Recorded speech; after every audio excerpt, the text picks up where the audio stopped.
Back to my channel M Sundaram class. और आज फिर हम एक नया टॉपिक लेकर आए हैं बायोलॉजी के अंदर। ठीक है, तो बायोलॉजी के अंदर आज हम पढ़ेंगे टंग यानी जीभ। जीभ के बारे में विस्तार पूर्वक पढ़ेंगे, तो आप भी चैनल पे बने रहें, इस वीडियो पे बने रहें। ठीक है, शुरू से लेकर अंतिम तक बिना स्किप किए। तो चलिए टाइम जाया ना करते हुए आगे बढ़ते हैं। जीभ के बारे में पूरा विस्तार से पढ़ेंगे। जीभ का स्वाद, कौन जीभ के भागों के बारे में पढ़ेंगे, कौन से भाग में कौन सा स्वाद आता है, उसके पूरे विस्तार से पढ़ेंगे। तो चलिए पहले पढ़ते हैं जीभ, टंग। ठीक है, इंग्लिश में इसका टंग बोला जाता है जीभ को। अब देखते हैं इसका पहला पॉइंट से स्टार्ट करते हैं। जीभ टंग कंठिका हड्डी से जुड़ी होती है। ठीक है, कंठ में जो हड्डी होते हैं ना, उससे क्या रहता है, जुड़ा रहता है। कौन सा, जीभ कंठिका हड्डी से जुड़ा रहता है। ओके, अब अगला है जीभ एक पेशीय अंग है। पेशीय अंग मतलब उस अंग को कहते हैं जो मस्कुलर रहता है। अब छुए हो गए, अब टच के हो गए, जीभ एकदम ज्यादा लचीला होता है। ठीक है, एकदम लचीला होता है। हमारे शरीर के अंदर अगर आप छू के देखो एकदम लचीला होता है, पेशीय अंग होता है। साथ ही संवेदनशील भी रहता है। ठीक है, पता चल जाता है उसमें क्या है, कैसे जो भी चबा रहे हो पता चल जाता है। जीभ में जो चीज भी रखेंगे ना पता चल जाता है। वो संवेदनशील है। ठीक है, सेंसिटिव अंग है, पेशीय अंग है। ठीक, औसत जीभ की लंबाई 10 सेंटीमीटर होता है। ये बहुत ज्यादा इंपॉर्टेंट प्रश्न है कि जीभ की लंबाई कितना होता है। तो आपको औसत एवरेज में बताना है कि जीभ की लंबाई 10 सेंटीमीटर होता है। ठीक है, ये बहुत इंपॉर्टेंट प्रश्न है, कई बार पूछा भी गया है। ठीक है, जीभ की ऊपरी सतह पर उभरी हुई संरचना पेपिला कहलाती है। ठीक है, आपने गौर किया होगा कि हम लोग जब कोई भी चीज खाते हैं तो स्वाद कैसे हमें पता चलता है। तो स्वाद पता चलने के लिए जीभ के ऊपर पेपिला रहता है। पेपिला बिल्कुल ऐसा रहता है जैसे कि वो कांटों जैसे उभरा उभरा रहता है जीभ के अंदर। अगर हम हमारे जो नग्न आंखों से नहीं दिखता, लेकिन बारीक आंखें से हम माइक्रोस्कोप से देखें तो जीभ समतल नहीं है। जीभ के ऊपर में छोटे छोटे नुकीले कांटों जैसे उभरा उभरा रहते हैं, जिसको पेपिला कहते हैं। वो क्या करते हैं, स्वाद को अवशोषण करते हैं और हमें स्वाद का अनुभव कराते हैं। ठीक है, अब ऊपर पेपिला स्वाद का अनुभव कराती है। ठीक है, अगला जीभ के पीछे भाग में कड़वे स्वाद का अनुभव होता है। ठीक है, मैं बताया था कि जीभ में कई भाग होते हैं। तो जीभ के जो सबसे पीछे वाले भाग जो है कंठिका के पास, वो जो क्या कड़वे स्वाद का अनुभव कराते हैं। यहाँ देख सकते हैं डायग्राम में जो येलो वाला पैटर्न दिया गया है पिछले भाग में, वो कड़वा का स्वाद का अनुभव कराते हैं, जिसको कड़वा को इंग्लिश में बोला जाता है बिटर। ठीक है, लाइक जैसे करेला है या फिर आप मेडिसिन लेते हैं कड़वा लगता है ना, वो अनुभव हमें तभी होता है जब एक कंठिका के पास के जो भाग है उस जीभ में वो कड़वा वाला जो पदार्थ है आता है, तब वो स्वाद का पता हमें अनुभव होता है, कड़वा। ठीक है, मीठे का अनुभव जीभ के अग्र भाग में होता है। ठीक है, जीभ के आगे वाले भाग में यहाँ पर देख सकते हैं डायग्राम में मीठे का हमें अनुभव होता है। मीठे को स्वीट बोला जाता है और जीभ के अग्र भाग में हमें मीठे का स्वाद का पता चलता है। जैसे मिठाई है, रसगुल्ला है, जलेबी है, आम है, केला है। ओके, अब नमकीन का अनुभव जीभ के अग्र छोर के किनारों में होता है। ठीक है, जहां स्वीट था, जो मीठा भाग था, उसके राइट साइड में जो नमकीन भाग है, सैल्टी यहाँ पे दिया हुआ है लेफ्ट और राइट में, वहां पे नमकीन का अनुभव किया जाता है। ठीक है, अब आगे देखते हैं खट्टे का अनुभव जीभ के पिछले छोर के किनारों पर होता है। ठीक है, जहां पे कड़वे हैं ना, उसके दोनों छोर पे किनारे में खट्टे का अनुभव होता है। ठीक है, जैसे हम खट्टे खाते हैं, जैसे नींबू हो गया, इमली हो गया या फिर दही हो गया, तो खट्टे के अनुभव में इन्हीं जीभ के जस्ट लेफ्ट और राइट किनारों में जो कड़वे के जस्ट सामने में, उससे हमें खट्टे का अनुभव स्वाद का पता चलता है। ठीक है, अगला एलिमेंट्री कैनाल। आहार नाल की लंबाई 9 मीटर से 32 फीट होती है। ये भी बहुत ज्यादा इम्पोर्टेंट प्रश्न है। ठीक है, हमेशा पूछा जाता है कि आहार नाल की लंबाई कितना होता है।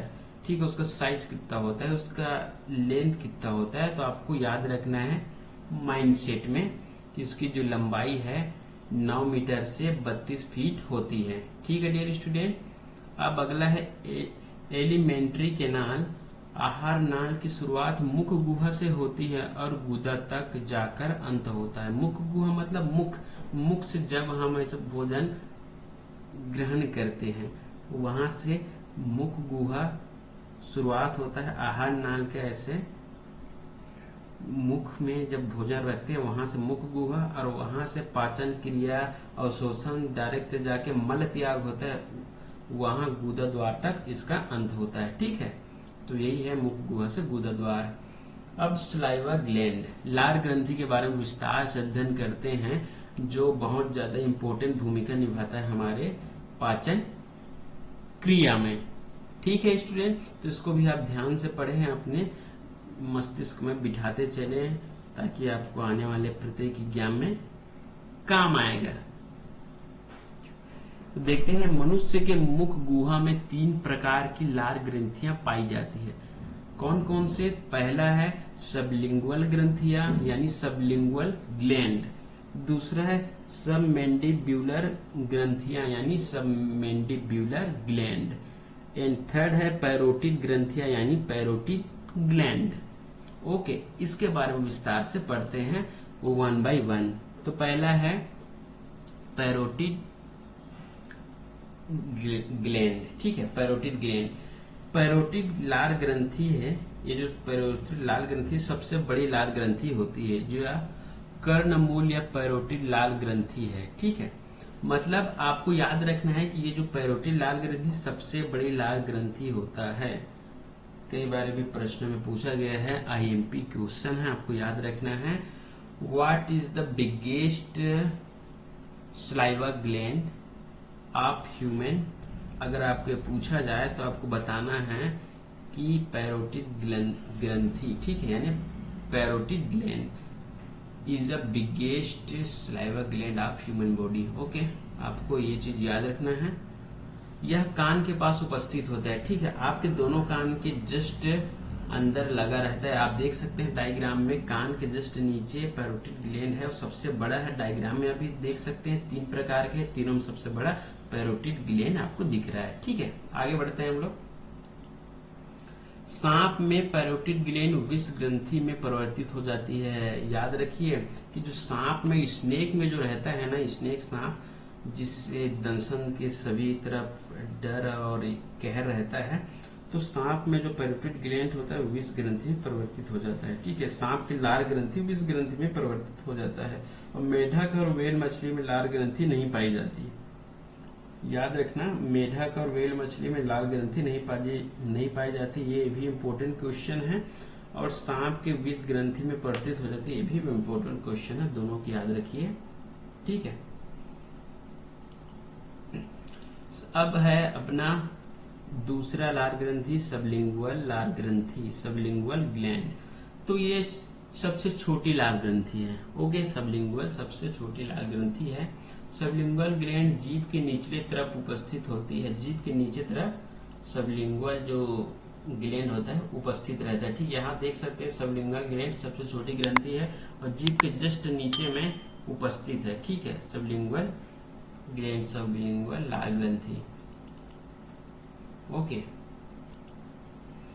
अब है तीसरा हमारा आता है सबमैंडिब्यूलर लार ग्रंथि, सबमैंडिब्यूलर ग्लैंड। सबमैंडिब्यूलर लार ग्रंथि क्या है? सबसे ज्यादा लार उत्पादित करने वाला लार ग्रंथि है। ठीक है, अभी हमने 3 प्रकार पढ़े हैं, तो तीनों में सबसे ज्यादा लार ग्रंथि कौन उत्पादित करता है? तो सबमैंडिब्यूलर लार ग्रंथि सबसे ज्यादा लार उत्पादित करता है।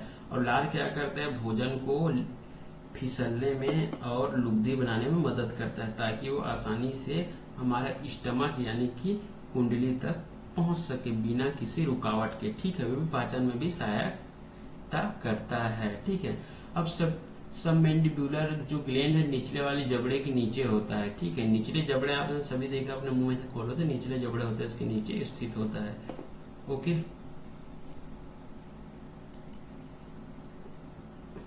आप देख सकते हैं सबमैंडिब्यूलर ग्लैंड है वो निचले जबड़े के नीचे आपको उपस्थित दिखाई दे रहा होगा। ओके, यह लार ग्रंथि 70 से 75 लार परसेंट लार उत्पादित करता है, तो सब मैंडिबुलर लार ग्रंथि है ना, सबसे ज्यादा जैसे कि लार ग्रंथि उत्पादित करता है। अगर आपको उसका परसेंटेज पूछे कि कितना परसेंट लार ग्रंथि उत्पादित करता है, तो आपको याद रखना है 70 to 75% लार क्या करता है, प्रोड्यूस करता है, उतना स्लाइवा क्या करता है, प्रोड्यूस करता है। इसको अब याद रखें, that is a important question. अब स्लाइवा के बारे में विस्तार से पढ़ते हैं, ठीक है। लार के बारे में, हमारे लार का पीएच मान 6.8 होता है। That is a very important question of science biology, ठीक है। बायोलॉजी के सबसे ज्यादा इंपॉर्टेंट क्वेश्चन में से एक है कि हमारे लार का पीएच मान क्या होता है। तो लार का पीएच मान 6.8 होता है, और पीएच का मतलब आपको बता देता हूं, अगर आपको नहीं पता होगा तो स्टूडेंट, पीएच का फुल फॉर्म होता है पोटेंशियल ऑफ हाइड्रोजन, या तो फिर आप कह सकते हैं power of hydrogen. Okay, the two value of this short English name. Okay, अब मैं आपको ये भी बता देता हूं, अगर आपको स्लाइवा में 6.8 दिख रहा है, इसका मतलब आप ये अंदाजा लगाइए कि क्या हो सकता है पीएच, इसका वैल्यू एसिड है, न्यूट्रल है कि बेस है, आप बताइए।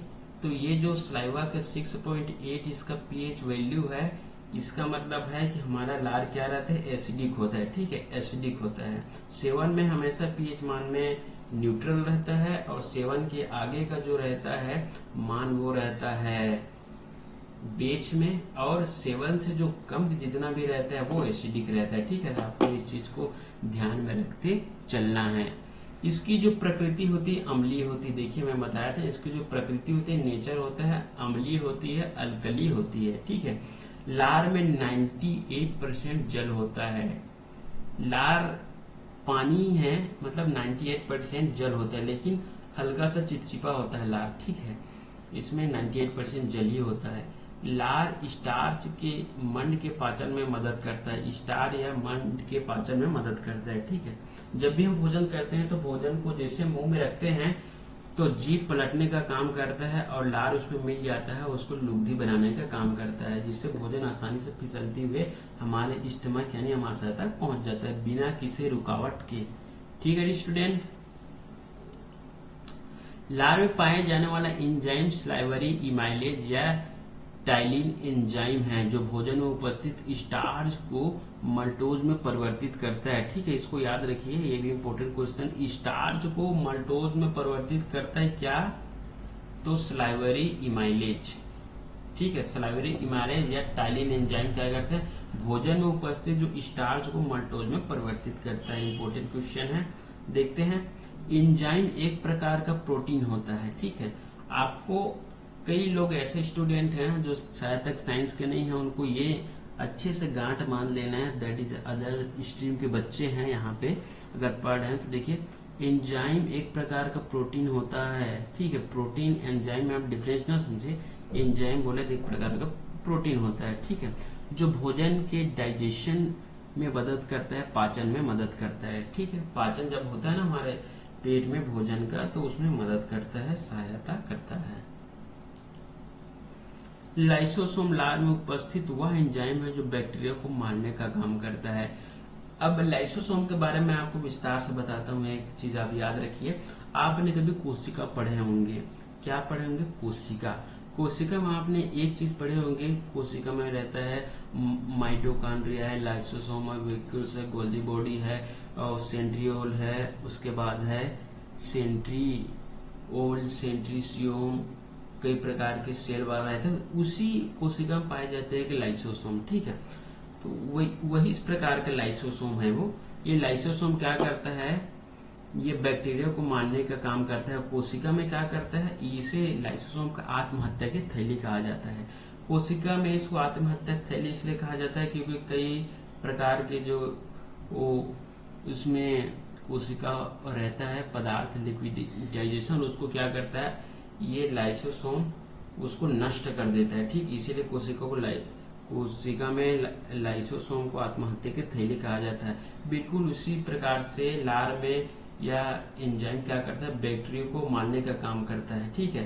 क्योंकि लाइसोसोम का काम ही रहता है किसी भी अन्य पदार्थ को, जो गैर पदार्थ होता है हमारे शरीर के लिए अनावश्यक रहता है, उसको क्या कर देता है, नष्ट कर देता है। तो उसमें आत्महत्या की थैली कहा जाता है, और यहाँ भी ये हत्या के काम जो करते हैं ना, वही काम यहाँ पे भी कर रहा है। ठीक है, बैक्टीरिया को मारने का काम कर रहा है। ठीक है, एंजाइम के प्रोटीन भाग को एपोएंजाइम कहा जाता है। एंजाइम के प्रोटीन भाग को क्या कहा जाता है? एपोएंजाइम कहा जाता है। इसको भी याद रखना। मनुष्य के मुख गुहा में कार्बोहाइड्रेट का पाचन शुरू हो जाता है। मनुष्य के मुख गुहा में कार्बोहाइड्रेट का पाचन शुरू हो जाता है। प्रोटीन वह पदार्थ है जो 14 वर्ष की आयु तक के बच्चों के विकास में बहुत अत्यधिक महत्वपूर्ण है। अब मैं बता रहा हूँ कार्बोहाइड्रेट का पाचन मुख गुहा से कैसे शुरू हो जाता है। ठीक है, पाचन का मतलब आप ये समझना, जब भी पाचन होता है तो किसी भोजन को हम मुंह में लेते हैं तो उसको छोटे छोटे टुकड़े करना, चबाना शुरू कर देते हैं। यानी कि जिस चीज को हम चबाना शुरू कर देते हैं, छोटे छोटे चबाना शुरू कर देते हैं, वही से हमारा पाचन शुरू हो जाता है। कार्बोहाइड्रेट का एक कोई भी चीज जैसे भोज्य पदार्थ, इसमें कार्बोहाइड्रेट का बहुत भारी भरकम मात्रा होता है। जैसे कि हमारे कार्बोहाइड्रेट का स्रोत है, जैसे गेहूं है, चावल है, इसमें कार्बोहाइड्रेट बहुत ज्यादा मात्रा में पाया जाता है। जब भी हम मुंह में लेते हैं तो मुंह में चबाने शुरू करते हैं, तो वहीं से हमारे मुंह गुहा में कार्बोहाइड्रेट का पाचन स्टार्ट हो जाता है। जब हम कोई भी भोजन लेते हैं तो उसको पाचन करने के लिए चबाना शुरू कर देते हैं, वहीं से छोटे छोटे टुकड़ों में टूटना शुरू हो जाता है, वहीं से हमारा पाचन शुरू हो जाता है। अब प्रोटीन वह पदार्थ है जो 14 वर्ष के बच्चों के आयु तक के बच्चों के विकास के लिए अत्यंत महत्वपूर्ण होता है। तो प्रोटीन क्या करता है? शरीर का वृद्धि करता है। ठीक है, शरीर का वृद्धि करने में प्रोटीन महत्वपूर्ण भूमिका निभाता है प्रत्येक प्राणी में। ठीक है,